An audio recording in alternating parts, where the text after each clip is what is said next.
Hello दोस्तों, नमस्कार। स्वागत है आपका आपके अपने प्रशिक्षण क्लासेस के इस ऑनलाइन प्लेटफॉर्म पर। साथियों, कैसे हैं आप सभी लोग? उम्मीद है आप सब लोग अच्छे होंगे, स्वस्थ होंगे और अपनी तैयारी को एकदम अच्छे से कर रहे होंगे। आप सबको पता है कि RRB, NTPC and group D का एग्ज़ाम नज़दीक है, जिसका नोटिफिकेशन एग्ज़ाम का कभी भी आपको देखने को मिल सकता है। तो अभी हमने कुछ दिनों से RRB, NTPC and group D की एक सुपर 30 बैच लॉन्च किया है, जिसमें हम 30 दिनों में आपको जितने भी एनटीपीसी एंड ग्रुप डी के पीओए की क्वेश्चंस हैं, हम आपको सारे क्वेश्चंस कवर कराएंगे। और इसके अलावा कुछ एमसीक्यू क्वेश्चंस भी हम आपके लिए देंगे, ताकि जो क्वेश्चनों की संभावना बनने की, हमने वो क्वेश्चन भी ऐड करे हैं ताकि आपको क्वेश्चन वो एग्जाम में अपने में देखने को मिले। तो एकदम अच्छे क्वेश्चन ऐड करे हैं। और पीवाई के क्वेश्चन आप जानते ही हैं कितना महत्व होता है, हमें एक आइडिया पता चलता है कि आखिर एग्जाम में क्वेश्चंस कैसे आते हैं। तो सुपर 30 बैच हमारा चल रहा है। तो इसमें आज हम जो जैसे मैथ होता है, जो एनटीपीसी का सिलेबस है, जिसमें मैथ है, रीजनिंग है और जीके जीएस है। तो मैथ वाले टीचर अपना मैथ का कवर पोर्शन कवर करा रहे हैं, जिसमें रीजनिंग वाले मैम कवर करा रही हैं। और जीएस का पोर्शन अजय दुबे सर और मैं आकाश भारद्वाज आपके लिए पूरा जीएस का पोर्शन कवर करा रहे हैं। तो प्रॉपर जो हम स्टार्ट कर रहे हैं आज, मेरा पहला वीडियो है ये, जिसमें मैं जितने भी इंडियन पॉलिटी के क्वेश्चंस बने हैं आपके लिए, वो सारे कवर हम इस वीडियो में करेंगे। इसके अलावा कुछ और वीडियो आएंगी जिसमें सारा इंडियन पॉलिटी के क्वेश्चंस कवर हो जाएंगे, और जितने भी कॉन्सेप्ट हैं, जितने क्वेश्चन बनने वाले हैं पॉलिटी के, वो भी आपको अच्छे से कवर हो जाएंगे। आप बस वीडियो को ध्यान से देखते रहिए। जो कुछ एडिशनल पॉइंट हैं आप उनको कॉपी में नोट करते चलिए, ठीक है? तो आपको एकदम कॉन्सेप्ट अच्छे से समझ में आएगा। और लिखता कॉपी पे नोट्स तैयार, कॉपी पेन लेके बैठिए, ताकि आप अपने जो भी पॉइंट हैं, जो आपको नहीं पता पॉइंट, उनको आप ऐड करते रहिए। जो आपको पता है वो आपका रिवीजन हो जाएंगे। तो ठीक है, चलते हैं, हम स्टार्ट करते हैं अपना। तो आपको पता है कि हम क्या कराएंगे, पॉलिटी के कुछ पीवाई की क्वेश्चन। चलते हैं हम अपने पहले क्वेश्चन पर। पहला क्वेश्चन है हमारा, संविधान सभा ने भारत के लिए संविधान का मसौदा तैयार करने के लिए डॉक्टर भीमराव अंबेडकर की अध्यक्षता में मसौदा समिति का गठन किस तारीख को किया था? मसौदा समिति का मतलब है कि प्रारूप समिति। क्या है? प्रारूप समिति। जो प्रारूप समिति है, इसका गठन कब किया गया था? प्रारूप समिति थी क्या? प्रारूप समिति थी कि जब संविधान बन रहा था हमारा, तो इसमें कई कमेटी कार्य कर रही थी। तो जो कार्य कर करके एक स्पेशल कमेटी थी, जिसका नाम था प्रारूप समिति, जो पूरे संविधान का एक प्रारूप तैयार कर रही थी, उसको एक रूप दे रही थी। संविधान को एक किताब का रूप जो मिला, वो किसने दिया? वो यही थी, ड्राफ्ट कमेटी या फिर प्रारूप समिति। तो जितने भी लोग थे, जितनी भी समितियां थी, वो अपना कार्य कर करके किसको दे रही थी? वो दे रही थी प्रारूप समिति को। और प्रारूप समिति इसका कंपाइलेशन कर रही थी, एक इसको रूप दे रही थी। तो इसमें क्या है, इसका गठन जब हुआ था, वो पूछा गया है कि इसका गठन किस तारीख को किया गया था। ऑप्शन है हमारा 20 अगस्त 1947, दूसरा ऑप्शन है 18 अगस्त 1947, तीसरा ऑप्शन है 25 अगस्त 1947, और चौथा ऑप्शन है हमारा 29 अगस्त 1947। अब जो प्रारूप समिति थी, इसका गठन किया गया था, यह तारीख थी 29 अगस्त 1947। प्रारूप समिति का गठन कब किया गया था? 29 अगस्त 1947। तो इसका सही आंसर क्या हो जाएगा? ऑप्शन डी, 29 अगस्त 1947। मुझे बताओ, इसमें कितने सदस्य थे? क्या था इसमें, कितने सदस्य थे? तो टोटल इसमें सदस्य थे 7। कितने सदस्य थे इसमें? टोटल इसमें सदस्य थे 7। गठन कब हुआ था? 29 अगस्त 1947। अब मुझे बताओ कि इस प्रारूप समिति के या फिर मसौदा समिति के अध्यक्ष कौन थे? क्या था? अध्यक्ष कौन थे? तो इसका सही आंसर है डॉक्टर भीमराव अंबेडकर। डॉक्टर भीमराव अंबेडकर क्या थे? इस प्रारूप समिति के अध्यक्ष। ठीक है, पहले सदस्य तो हो गए भीमराव अंबेडकर। दूसरे सदस्य कौन थे? तो वो थे गोपाल स्वामी, गोपाल स्वामी आयंगर। दूसरे सदस्य कौन थे? गोपाल स्वामी आयंगर। सारे सदस्य मैं आपके लिए इसलिए लिखवा रहा हूं कि एग्जाम में आपसे पूछा जाता है कि कौन सा सदस्य नहीं था, कौन सा सदस्य था। जब आपको सारे सदस्य पता होंगे तभी तो आप कर पाएंगे कौन सा सदस्य नहीं था, कौन सा सदस्य था। तो इसलिए मैं आपके लिए सारे सदस्य लिखवा दे रहा हूँ। दूसरे सदस्य कौन थे इसमें, गोपाल स्वामी आयंगर। तीसरे सदस्य कौन थे, तो वो थे कृष्ण स्वामी, तीसरे सदस्य थे कृष्ण स्वामी अय्यर। तीसरे सदस्य कौन थे, तो वो थे कृष्ण स्वामी अय्यर। अच्छा, चौथे सदस्य कौन थे, वो थे के एम मुंशी, के एम मुंशी। चौथे सदस्य कौन थे, के एम मुंशी। पांचवें सदस्य कौन थे, वो थे मोहम्मद शादुल्ला।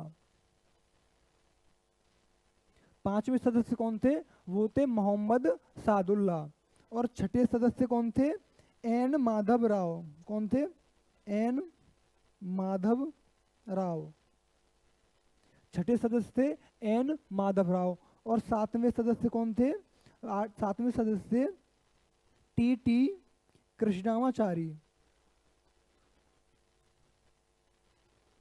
सातवें सदस्य कौन थे, टी टी कृष्णामाचारी। लेकिन जो अंतिम जो दो सदस्य हैं, एक एन माधव राव और दूसरे टी टी कृष्णामाचारी, ये जब समिति 29 अगस्त 1947 को जिसका गठन हुआ था, इस समय ये सदस्य नहीं थे। इन सदस्यों को बाद में ऐड करा गया था। तो जो माधव राव थे, तो ये आए थे BL मित्र की जगह। एक सदस्य थे BL मित्र, जिसकी जगह कौन आया था, एन माधव राव। इन्होंने क्या कर दिया था, इस प्रारूप समिति से त्याग पत्र दे दिया था। तो इनकी जगह कौन आया, एन माधव राव। क्वेश्चन आपसे पूछा जाता है कि इसमें से कौन से सदस्य थे जो BL मित्र की जगह आए थे, तो इसका सही आंसर क्या हो जाएगा, एन माधव राव। दूसरे थे टी कृष्णामाचारी। टी कृष्णामाचारी के साथ भी यही हुआ था। इन्होंने किसकी जगह ली थी, तो वो ली थी DP खेतान।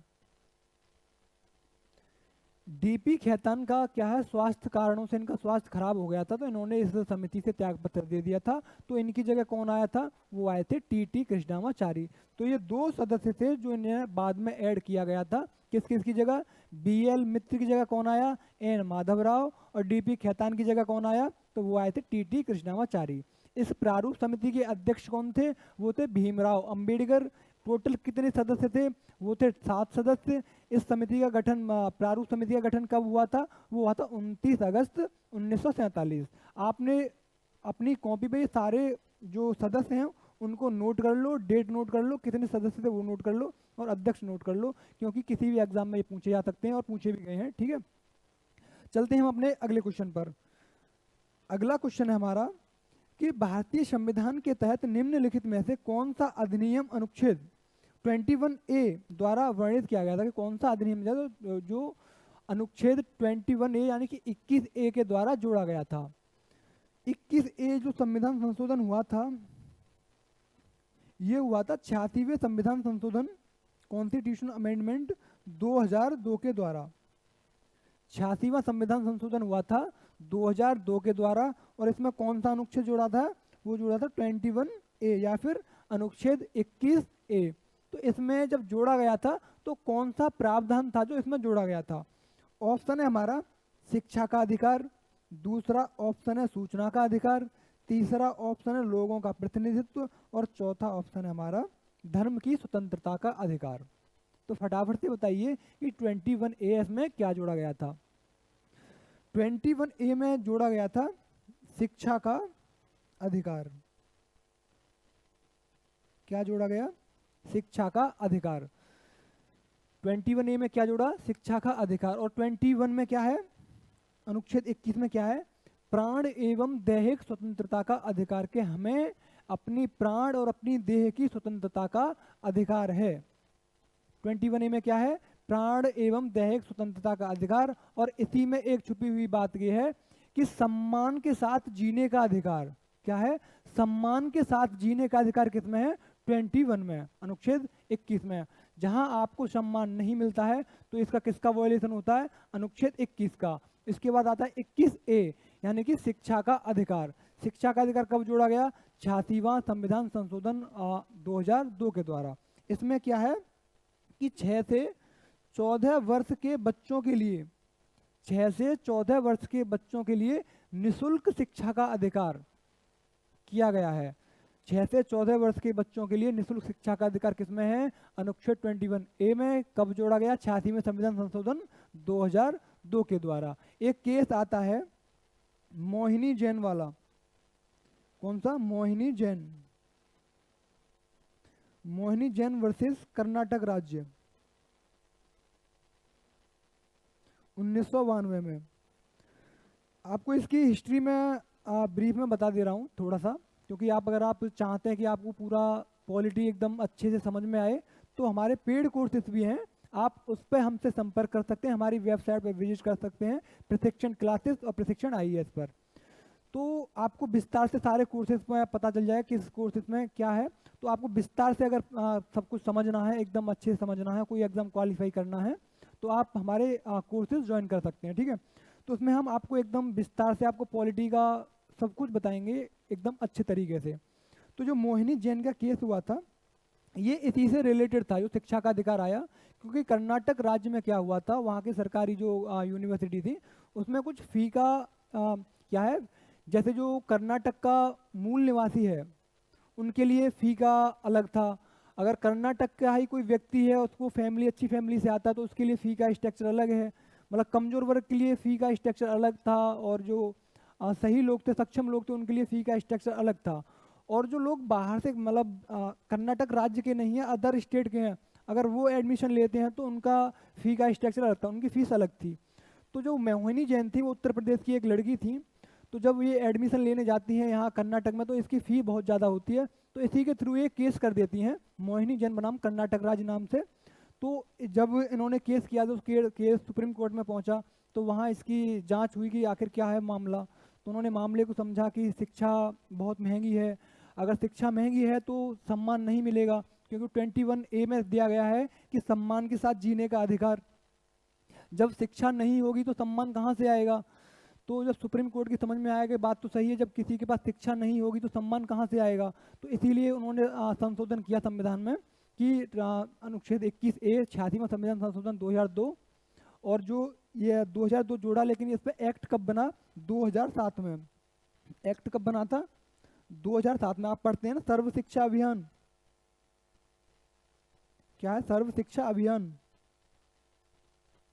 आपने देखा होगा किसी सरकारी स्कूल में एक पेन बनी होती है, इसके ऊपर दो बच्चे बैठे होते हैं, जिसके नीचे लिखा होता है सर्व शिक्षा अभियान। तो ये एक्ट यहीं से आता है, इस मोहिनी जैन के केस से ही आता है। 1992 में मोहिनी जैन का केस हुआ था। किससे संबंधित था? ये शिक्षा से संबंधित था।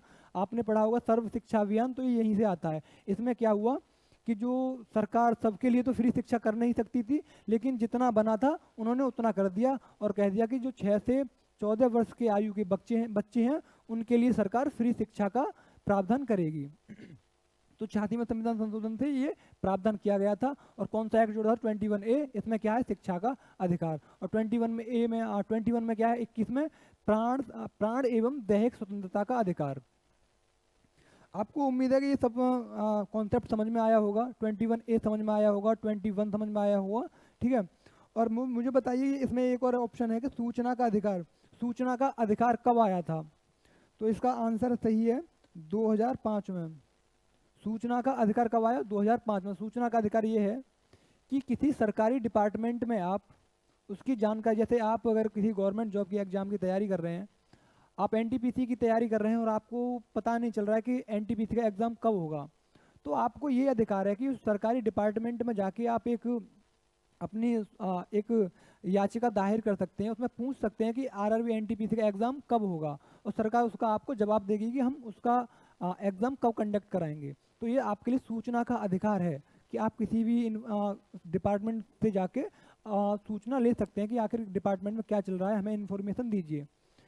तो ये भ्रष्टाचार को खत्म करने के लिए किया गया था। 2005 में कब आया सूचना का अधिकार? चलते हैं हम अपने अगले क्वेश्चन पर। अगला क्वेश्चन है हमारा कि यदि राष्ट्रपति और उपराष्ट्रपति के पद खाली हो जाएं तो भारत के राष्ट्रपति के रूप में कौन कार्य करेगा? क्वेश्चन है हमारा, पहले बताओ कि अगर राष्ट्रपति का पद खाली हो जाए राष्ट्रपति का पद खाली होता है तो उसके बाद राष्ट्रपति के रूप में कौन कार्य करता है, तो वो आते हैं उपराष्ट्रपति। क्योंकि राष्ट्रपति अपने पद पर नहीं है तो कौन आएंगे, उपराष्ट्रपति। अगर उपराष्ट्रपति भी नहीं है तो तब कौन आएगा राष्ट्रपति के पद पर। ऑप्शन देखिए, ऑप्शन है हमारा लोकसभा के अध्यक्ष, दूसरा ऑप्शन है भारत के प्रधानमंत्री, तीसरा ऑप्शन है भारत के मुख्य न्यायाधीश, और चौथा ऑप्शन है केंद्रीय मंत्री परिषद। तो जब राष्ट्रपति भी नहीं है, उपराष्ट्रपति भी नहीं है, तो कौन आएंगे, तो तब आएंगे भारत के मुख्य न्यायाधीश। भारत के मुख्य न्यायाधीश राष्ट्रपति के रूप में कार्य करेंगे जब राष्ट्रपति और उपराष्ट्रपति दोनों ही उपलब्ध ना हो। अगर मान लीजिए कि भारत के मुख्य न्यायाधीश भी अपने पद पर उपस्थित ना हो तो क्या होगा, तो होगा कि जो सुप्रीम कोर्ट के उच्चतम न्यायालय के सबसे वरिष्ठ न्यायाधीश होंगे, सीजीआई को छोड़कर, अगर सीजीआई नहीं है तो जो सबसे वरिष्ठ न्यायाधीश होंगे वो राष्ट्रपति के रूप में कार्य करेंगे। ठीक है, लेकिन ऐसी सिचुएशन कभी आएगी नहीं कि राष्ट्रपति भी नहीं है, उपराष्ट्रपति भी नहीं है, सीजीआई भी नहीं है ना।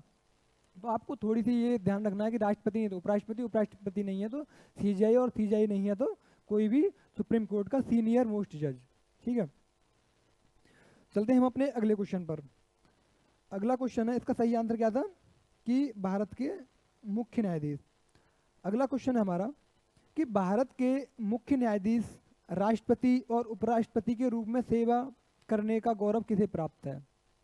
क्वेश्चन है हमारा कि जो ऐसे कौन व्यक्ति हैं जिन्होंने सीजीआई के पद पर भी रहे हैं, राष्ट्रपति के पद पर भी रहे हैं और उपराष्ट्रपति के पद पर भी रहे हैं। तो ऐसा कौन व्यक्ति है जो जिनके पास तीनों पद रहे हैं। क्योंकि भारत का सर्वोच्च अधिकारी, सर्वोच्च सेना कमांडर, भारत का प्रथम व्यक्ति कौन होता है, वो होता है राष्ट्रपति। तो राष्ट्रपति भी रहे हैं, उसके बाद उपराष्ट्रपति भी रहे हैं, और हमारे उच्चतम न्यायालय के क्या है, चीफ जस्टिस ऑफ इंडिया भी रहे हैं। तो ऐसे कौन से व्यक्ति हैं, तो ऑप्शन है हमारा मोहम्मद हिदायतुल्लाह, दूसरा ऑप्शन है PN भगवती, तीसरा ऑप्शन है AJ कनिया, और चौथा ऑप्शन है मेहर चंद महाजन। तो इसका सही आंसर है, इसका सही आंसर क्या है, इसका सही आंसर है न्यायाधीश मोहम्मद हिदायतुल्लाह। हिदायतुल्लाह ऐसे व्यक्ति हैं जिन्होंने चीफ जस्टिस ऑफ इंडिया भी रहे हैं, राष्ट्रपति भी रहे हैं और उपराष्ट्रपति भी रहे हैं। तो ऐसे व्यक्ति कौन है, मोहम्मद हिदायतुल्लाह। चलते हैं हम अपने अगले क्वेश्चन पर। अगला क्वेश्चन कह रहा है कि भारतीय संविधान का कौन सा अनुच्छेद समान नागरिक संहिता से संबंधित है। समान नागरिक संहिता यानी कि सभी नागरिकों के लिए समान कानून। तो सभी नागरिकों के लिए समान कानून किस अनुच्छेद में है वो आपको बताना है। ऑप्शन है हमारा अनुच्छेद 36, दूसरा ऑप्शन है अनुच्छेद 38, तीसरा ऑप्शन है अनुच्छेद 44 और चौथा ऑप्शन है अनुच्छेद 50। तो जो समान नागरिक संहिता है इसमें क्या है कि सभी नागरिकों के लिए विवाह से संबंधित कानून, भूमि से संबंधित कानून, तो इनके लिए सभी के लिए एक समान कानून जो भी है, एक समान कानून, समान नागरिक संहिता, सभी के लिए समान कानून किस अनुच्छेद में वर्णन किया गया है। तो इसका सही आंसर है अनुच्छेद 44 या फिर अनुच्छेद 44। अनुच्छेद 44 में क्या है, समान नागरिक संहिता। अब मुझे बताइए समान नागरिक संहिता कितने राज्यों में लागू है। क्या है क्वेश्चन कि समान नागरिक संहिता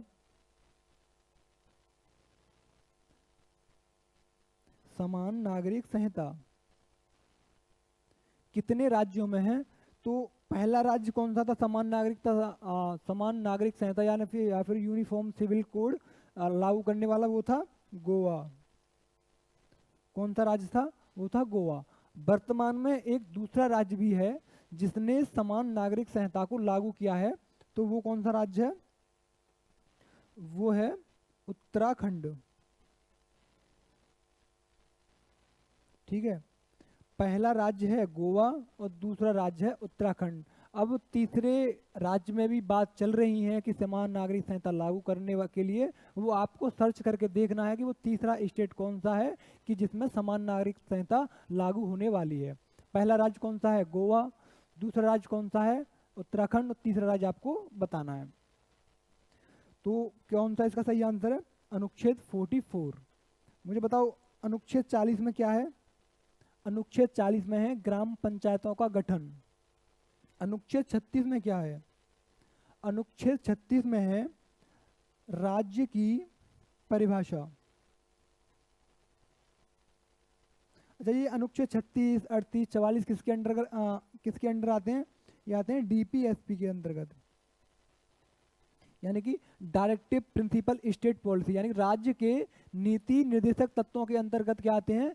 ये इसका उल्लेख किया गया है अनुच्छेद 36 से 51 तक, यानी कि राज्य के लिए कुछ निर्देश दिए गए हैं कि राज्य अपनी कोई पॉलिसी बनाता है तो इन निर्देशों को ध्यान में रखते हुए वो पॉलिसी बनाएगा।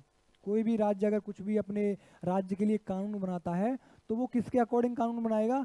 जो हमारे डीपीएसपी हैं, यानी कि राज्य के नीति निर्देशक तत्व हैं, उनको ध्यान में रखते हुए कोई पॉलिसी ही बनाएगा। तो कुछ निर्देश दिए गए हैं राज्य के लिए, तो इसका वर्णन हमारे संविधान में कहाँ किया गया है?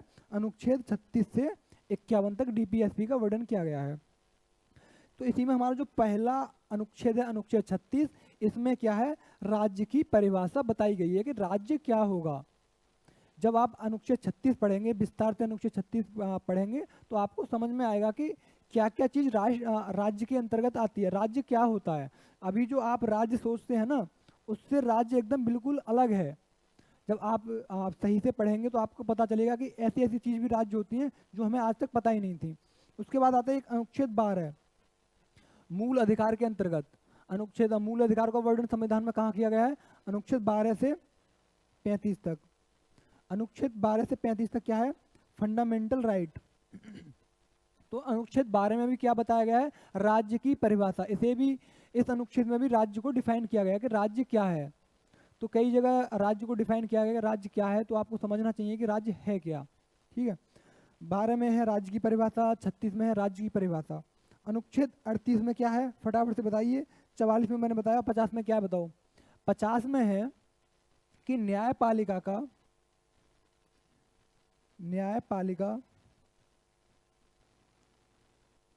कार्यपालिका से पृथक्करण। न्यायपालिका का कार्यपालिका से पृथक्करण, यानी न्यायपालिका अपना अलग कार्य करेगी और कार्यपालिका अपना अलग कार्य करेगी। इनका कार्य क्या होगा? एकदम अलग अलग होगा। तो ये किस अनुच्छेद में किया गया है? ये अनुच्छेद 50 में, कि कार्यपालिका का न्यायपालिका से पृथक्करण। और 40 में मैंने क्या बताया? ग्राम पंचायतों का गठन। 44 में क्या है? समान नागरिक संहिता। ठीक है, चलते हैं हम अपने अगले क्वेश्चन पर। अगला क्वेश्चन है हमारा 1973 में लोकसभा सीटों की संख्या को 525 से बढ़ाकर कितना कर दिया गया था? 1973 में। मुझे बताओ भारत की जनगणना 1973 से पहले कब हुई थी? वो हुई थी 1971 में। 1971 में जनगणना हुई भारत की, जिसमें क्या है? भारत की जनसंख्या बढ़ी हुई थी। तो जब भारत की जनसंख्या बढ़ी थी तो हमने लोकसभा में क्या है? सीटों को भी बढ़ाया। तो 1973 से पहले कितनी थी सीट इनकी? तो वो थी 525। फिर हुआ 31वां संविधान संशोधन। कौन सा संविधान संशोधन हुआ? 31वां संविधान संशोधन 1973। 31वां संविधान संशोधन 1971 हुआ, जिसमें क्या है? 525 से सीट कितनी कर दी गई? 545। तो वर्तमान में कितनी सीट है? 545। ठीक है, चलते हैं हम अपने अगले क्वेश्चन पर। ये आपको ध्यान रखना है कौन सा संविधान संशोधन हुआ था। वो था 31वां संविधान संशोधन, और 525 से कितनी कर दी गई? 545। अगला क्वेश्चन हमारा, केंद्रीय मंत्री परिषद की नियुक्ति कौन करता है? केंद्रीय मंत्री परिषद आपने पढ़ा होगा, अनुच्छेद 74, अनुच्छेद 75, इसमें बताया गया है कि मंत्री परिषद क्या होती है, नियुक्ति कौन करता है। कि पहले क्या है कि प्रधानमंत्री की नियुक्ति कौन करता है? राष्ट्रपति।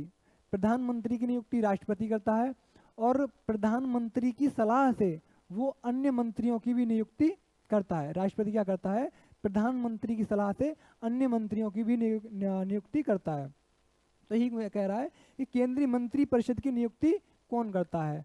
मुझे बताओ, जो केंद्रीय मंत्री परिषद है उसमें कुल कितने परसेंट मंत्री बन सकते हैं? जो टोटल सदस्य होते हैं उनमें से कितने परसेंट मंत्री बन सकते हैं प्रधानमंत्री सहित? प्रधानमंत्री सहित कुल कितने मंत्री बन सकते हैं? तो इसका आंसर है 15%। केवल कुल सदस्यों का 15% ही प्रधानमंत्री सहित मंत्री बन सकते हैं। तो ये 15% का रूल कहाँ से आया था? ये आया था 91वां संविधान संशोधन से। 91वां संविधान संशोधन हुआ, उसमें क्या जोड़ दिया गया कि जो मंत्री परिषद की संख्या होगी वो 15% से ज़्यादा नहीं होगी प्रधानमंत्री सहित। ठीक है, लेकिन कहीं भी ये कॉन्सेप्ट दिल्ली के लिए ये 10% का होता है कि दिल्ली में मंत्री कितने बन सकते हैं? केवल 10% ही। ये दिल्ली के लिए अलग है। ठीक है,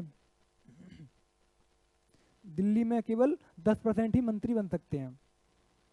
तो कॉन्सेप्ट 15% का कहाँ से आया? 91वें संविधान संशोधन 91वें संविधान संशोधन से। अब पूछ रहा कि केंद्रीय मंत्रिपरिषद की नियुक्ति मैंने बताई दिया कि भारत के प्रधानमंत्री, संसद, राष्ट्रपति अपने विवेक पर या प्रधानमंत्री की सलाह पर राष्ट्रपति। तो आपको समझ में आ गया होगा कि प्रधानमंत्री की सलाह पर राष्ट्रपति मंत्रिपरिषद की नियुक्ति करते हैं। और ये मंत्रिपरिषद किसके प्रति उत्तरदायी होती है? बताइए फटाफट से कि जो मंत्रिपरिषद है ये सामूहिक रूप से किसके प्रति उत्तरदायी होती है? ऑप्शन है आपका लोकसभा, दूसरा ऑप्शन है राज्यसभा, तीसरा ऑप्शन है राष्ट्रपति और चौथा ऑप्शन है प्रधानमंत्री। फटाफट से बताइए कि लोकसभा जो मंत्रिपरिषद है वो सामूहिक रूप से किसके प्रति उत्तरदायी होगी? तो इसका सही आंसर है लोकसभा के प्रति। जो मंत्रिपरिषद है किसके प्रति उत्तरदायी होगी? लोकसभा के प्रति उत्तरदायी होगी। क्वेश्चन बहुत इंपॉर्टेंट है, हर कोई एग्जाम में पूछा जाता है कि मंत्रिपरिषद किसके प्रति उत्तरदायी होती है? तो वो होती है लोकसभा के प्रति, ना कि प्रधानमंत्री के, ना ही और राष्ट्रपति के। किसके प्रति उत्तरदायी होगी? लोकसभा के प्रति। चलते हैं हम अपने अगले क्वेश्चन पर। अगला क्वेश्चन है हमारा अनुच्छेद 239 किससे संबंधित है? ये एनटीपीसी में पूछे गए क्वेश्चन है। इसमें पूछा है कि अनुच्छेद 239 किससे संबंधित है? ऑप्शन पढ़ो। अब ऑप्शन है हमारा केंद्र शासित प्रदेशों का प्रशासन राज्यपाल द्वारा। जो हमारे यूनियन टेरिटरी हैं वर्तमान में कितने हैं? यूटी कितने हैं हमारे? टोटल 8। जो इन 8 यूटीज में जो प्रशासन होता है वो किसके द्वारा प्रशासन होता है? केंद्र शासित प्रदेशों का प्रशासन राज्यपाल के द्वारा, केंद्र शासित प्रदेशों का प्रशासन राष्ट्रपति द्वारा, केंद्र शासित प्रदेशों का प्रशासन प्रधानमंत्री द्वारा, या फिर केंद्र शासित प्रदेशों का शासन मंत्री परिषद के द्वारा। तो जो अनुच्छेद 239 है इसका सही आंसर है कि जो हमारे यूनियन टेरिटरी हैं उनका प्रशासन, केंद्र शासित प्रदेशों का प्रशासन किसके द्वारा होता है? सीधा राष्ट्रपति के द्वारा। अनुच्छेद 39 में क्या है? केंद्र शासित प्रदेशों का प्रशासन राष्ट्रपति के द्वारा। अब मुझे बताओ कि टोटल यूनियन टेरिटरी कौन कौन से हैं? अब मैंने बताया कि टोटल 28 राज्य हैं और 8 क्या है? केंद्र शासित प्रदेश। तो कौन कौन से टोटल केंद्र शासित प्रदेश हैं? 8। तो कौन कौन से इसमें? पहले ऊपर से इंडिया का मैप आपने देखा तो ऊपर से स्टार्ट करते हैं। पहले आता है लद्दाख, दूसरा क्या है? जम्मू कश्मीर, तीसरा क्या है? चंडीगढ़, चौथा है दिल्ली, पांचवा क्या है? दादर एंड नागर हवेली और दमन and Diu. Dadar Nagar Haveli and Daman and Diu ये दोनों क्या है? मर्ज कर दिए गए थे, पहले ये अलग अलग थे। तो ये दोनों क्या है? अब एक कर दिए गए हैं, दादर नगर हवेली और दमन एंड दीव। इसके बाद आता है पांडुचेरी,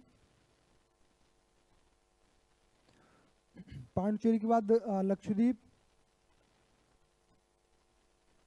और लक्षद्वीप के बाद अंडमान एंड निकोबार। तो ये टोटल 8 केंद्र शासित प्रदेश हैं हमारे। लद्दाख, जम्मू कश्मीर, दिल्ली, चंडीगढ़, दादर नगर हवेली, दमन एंड दीव, पांडुचेरी और अंडमान निकोबार एंड लक्षद्वीप। टोटल 8 हमारे क्या हैं? केंद्र शासित प्रदेश। टोटल स्टेट कितने हैं? टोटल स्टेट हैं 28 या फिर 28। चलते हैं हम अपने अगले क्वेश्चन पर। अगला क्वेश्चन हमारा कि भारतीय संसद किससे मिलकर बनी होती है? जो हमारी संसद है ये है क्या? संसद। संसद किससे मिलकर बनी होती है? मैं आपको संसद का स्ट्रक्चर दिखाता हूँ। इधर होती है लोकसभा और एक होती है राज्यसभा।